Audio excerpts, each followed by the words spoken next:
ఇవాళ నేను mixer grinder injuries గురించి చెప్పాలనుకుంటున్నా. వీక్లీ ఒక పేషెంట్ నా దగ్గరికి మిక్సీ లోపలికి చెయ్యి వెళ్లి ఇంజురీస్ కావడంతో వస్తున్నారు. So, I want to create N health awareness on this. దీంట్లో కోర్ ప్రాబ్లమ్ ఏంటి అనే దాని గురించి డిస్కస్ చేసుకుందాం. మిక్సర్ గ్రైండర్‌కి ఉండే దాంతో పాటు వచ్చే మూత ఉంటది కదా! With clips and all heavy ప్రొటెక్షన్‌తోని వస్తది. ఇది పాడైపోయినప్పుడు better is to replace it with that similar మూత.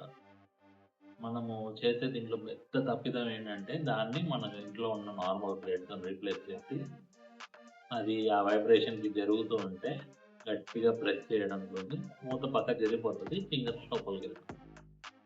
సో, దీంతో ప్రతి వారం ఒక ఎస్పెషల్లీ అమ్మమ్మలు, నానమ్మలు వీళ్ళే ఉంటారు. ఈ మెజారిటీ కేటగిరీ ఆఫ్ పేషెంట్స్ ఇంట్లో చేతులన్నీ క్రష్ అయిపోయి, మేము కూర్చొని ఒక్కొక్క పీస్‌ని ప్రిపేర్ చేసుకుంటూ, better is to buy a proper మూత అండ్ డూ ద